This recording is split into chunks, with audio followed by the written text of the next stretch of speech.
Yo, what's going on, guys? My name is Alex, and yet again we have another great night of hoops talk. We're going to be going over 3 games. We got game 2 of Heat versus Bucks, Timberwolves versus Nuggets, and Lakers versus Grizzlies. We're going to start off though with the game 2 of the Heat versus the Bucks, and the Bucks ended up winning this game 138 to 122, and this game really wasn't competitive at all. Let's keep in mind though that not only did Tyler Hero miss this game due to injury, but so did Giannis, so both teams were definitely missing some big star players.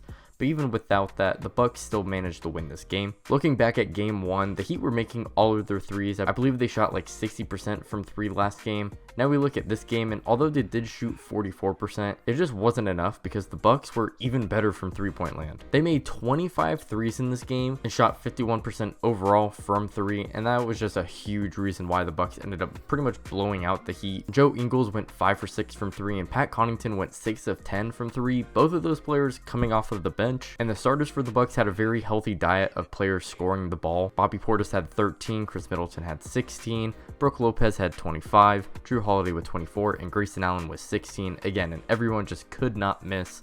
And although the Heat did play very well on the offensive end, missing Tyler Hero I think definitely does hurt them because they're not really a great offense to begin with anyway, and even them shooting 44% from 3 I think is still not really representative of what they've been as a 3-point shooting team.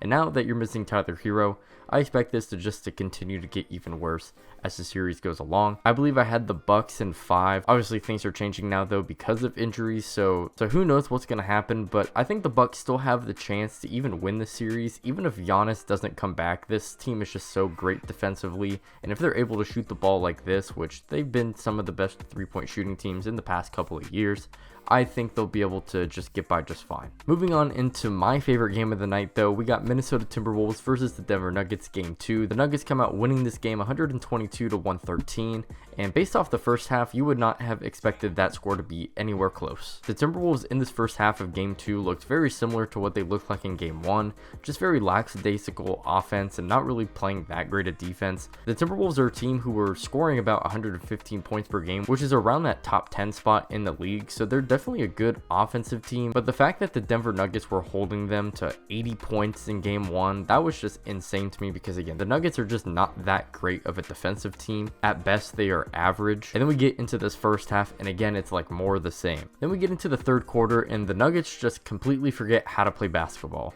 In that first half, the Nuggets were unstoppable. Everyone was making their threes, easy layups. Timberwolves were just not playing that great of defense again. Now all of a sudden the Nuggets just want to run 2-man games with Jamal Murray and Nikola Jokic, which as a Nuggets fan I'm okay with, but they were just doing it way too much. It kind of felt like they were doing it for like almost half the third quarter, and it wasn't very good, especially since Jokic was 0 for 4 from the field during that stretch, and there was just a lot of really dumb turnovers leading to easy buckets on the other end for the Timberwolves, and that ultimately got them to the point where they were able to come back and make it a competitive game. Things definitely changed after that point. It just seemed like the intensity that the Timberwolves were playing at, the Nuggets just weren't ready for that quick of a switch, especially just coming after half. And outside of the turnovers, I mean, even just in half-court defense, Jeff Green gave up so many different wide open layups and he just blew so many coverages. But as you guys can probably see by the title, Jamal fucking Murray, my boy, he's back. The ACL injury is no longer really an issue at this point. He did seem to actually hurt his knee some point in the game. In the post-game conference, he did say he was cool. So hopefully as we go along in the playoffs, that's not something that we need to worry about. But Jamal Murray, he had 40 points in this game, shot 6 of 10 from 3, 13 of 22 overall from the field, and he was just making so many clutch shots towards the end of the third quarter and for pretty much majority of that fourth quarter. And it's not like he was just getting buckets on Mike Conley, which he did at certain points, but Anthony Edwards was guarding him, and even Nickeil Alexander-Walker, who I think is kind of an underrated defender for this Timberwolves team. Both of those guys were getting their fair share of defensive matchups against Jamal Murray, and Jamal Murray was just able to navigate these Jokic screens or Aaron Gordon screens, and he was making some nice pull-up shots either from mid-range and the 3-point line, and he was making some nice reads as well as a passer. This is the Jamal Murray I think we've all been wondering, is he going to be back? Is he going to be like Bubble Murray? And in my opinion, that game kind of solidified him being officially back, and it makes me excited not only as a Nuggets fan but just as a fan in general of the NBA, because I think the Nuggets are one of the best teams in the NBA, and if they want to make it far and ultimately possibly have a chance of winning the finals, they need Jamal Murray to play like this. And having this game, I think, just gives a lot of confidence, not only for Jamal Murray to keep playing like that, but also his teammates, because now you got this guy and you're like, all right, I know he's going to be riding with us. He's going to help us close out games. And obviously we still have Jokic. I need to step up just like Jamal Murray is. So I think this is going to help everyone. Now, to shit on the Timberwolves, I think they got some frauds on this team. Let's start off though saying that Anthony Edwards is not a fraud. He also dropped a 40 bomb. He had 41 points, went 6 of 10 from 3, just like Jamal Murray.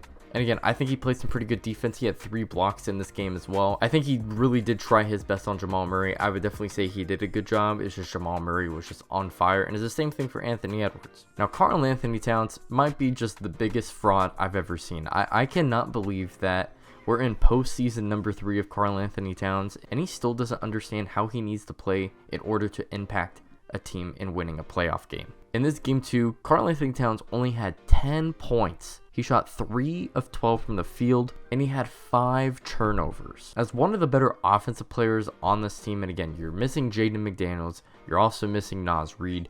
Karl Anthony Towns needs to step up, and he just continues to not just prove to me, and I hope prove to you guys as well, that he is just not that guy, especially at least in the playoffs, because in the regular season he is good, but once we get into the meat and potatoes of the game and defenses start focusing on him, he is just not aggressive enough, and he's just too inconsistent. In that third quarter though, he did have some nice plays in terms of playmaking, and he was making his shots, but then after that, again, he just forgot how to play. So he needs to be able to do this not just for one quarter, not just for one half, but he needs to do it for one game, and he needs to do it even more. He needs to do it for every single game, because there is just no way. Again, the Timberwolves are the 8th seed. They're not favored in the series. But if the Timberwolves want to even have a remote close chance in just winning a game in this series, Karl Anthony Towns cannot go 3 for 12. It's just so odd to me that Karl Anthony Towns can just have that low of impact on a team by being, by being either the best or second best player on this team, and players like Kyle Anderson are just more impactful to this team. Towns also yet again got into foul trouble, which again affects how well he can play offensively, because he just can't be aggressive. So these are just common occurring themes that I just don't know are ever going to be solved, and if they are, I don't know how much they can be solved. And then to go back to the Denver Nuggets, again, shout out to Nikola Jokic. He had 27, 9, and 9 in this game, a near triple-double. And Michael Porter Jr., who started off that first half not really being in existence. He only shot 1 shot in that quarter. He ended this game shooting 7 total, but in that third quarter, I think it's what started to kind of turn the Nuggets up a little bit after the Minnesota Timberwolves did go on that run. He had a 4-point play where he made a 3 and got fouled on the shot, and then shortly after made a super acrobatic layup, and I think that really started to turn things around. He also hit a mid-range shot in that fourth quarter, which I think kind of just solidified the lead that the Nuggets had at that point. Aaron Gordon as well was doing really well despite him being in foul trouble. The Nuggets ran the same play twice, with Nikola Jokic being the ball handler and Aaron Gordon being the screener, and both times Aaron Gordon split the screen, went up for a lob, and dunked. And again, that's just like another thing, like Karl Anthony Towns and Rudy Gobert. That matchup is just so very weird, and I think it's not Rudy Gobert's fault, in my opinion. I think it's Cat. I think Cat is also just a horrible defensive player. But shout out to the Nuggets on this one. We're going to go over, though, and we're going to look at the Lakers versus Memphis Grizzlies. Grizzlies ended up winning this game by 10. They won 103-93. And man, the Lakers just played like complete crap in this game. LeBron did have 28 points in this game, but in my opinion, that first half from him was just very pedestrian. He wasn't really aggressive at all. He seemed to be just more of a playmaker and just settling for threes, and I just don't think the Lakers are going to be able to win games when LeBron is playing that way. He definitely turned it up in that second half, which is the reason why the Lakers, in my opinion, only lost by 10. But not only was that bad first half from LeBron just what kind of wrecked their entire game, it was also just how bad the supporting cast of the Lakers was. Anthony Davis in that first quarter looked really good. He had 5 blocks overall, and defensively he looked like he was going to have yet another incredible game. And I would say defensively he did have a good game even after that first quarter. But offensively, AD was just not it. He was 4 of 14 overall throughout the game, had 13 points. D'Angelo Russell also played like crap. He was 2 of 11 from the field, only 5 points overall. Shout out to Rui Hachimura though, because he did go 7 of 12 from the field and had 20 points, was hitting his threes again.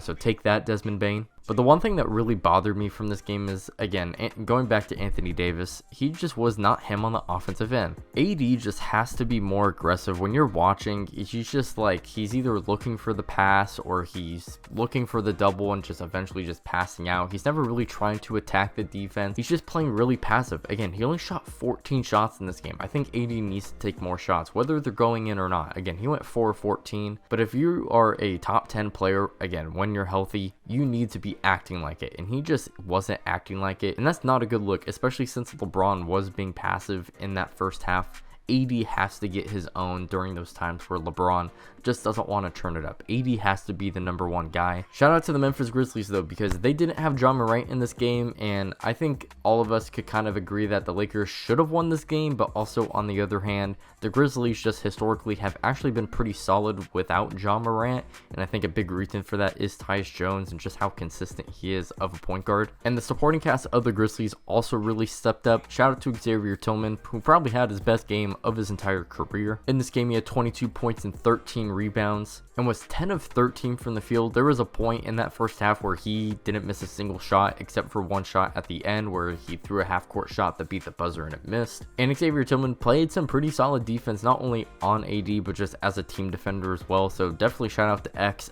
gonna give it to you. Luke Kennard was also great off the bench. He went 3 for 4 from 3, had 13 points overall in this game. David Roddy also hit some timely threes. He went 3 of 7 from 3, and surprisingly the big stars of the Grizzlies like Desmond Bane, Jaren Jackson Jr. and Dylan Brooks, I guess to a certain extent, they didn't really play all too well. But again, because of Luke Kennard, because of David Roddy, and because of Xavier Tillman, the Grizzlies really stepped up, and I think that extra production from those unlikely guys really helped them kind of set them apart from the Lakers. So LA is going to be going home now, tied at 1-1, and they have a really good chance to play great at home.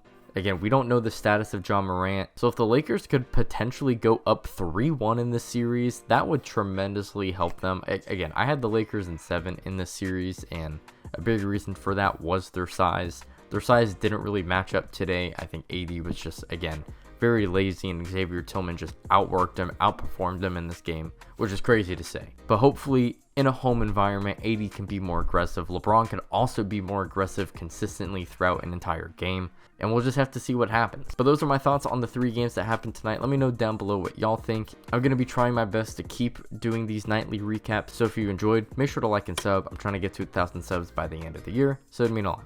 Anyways, I'll see you on the next one. Peace out.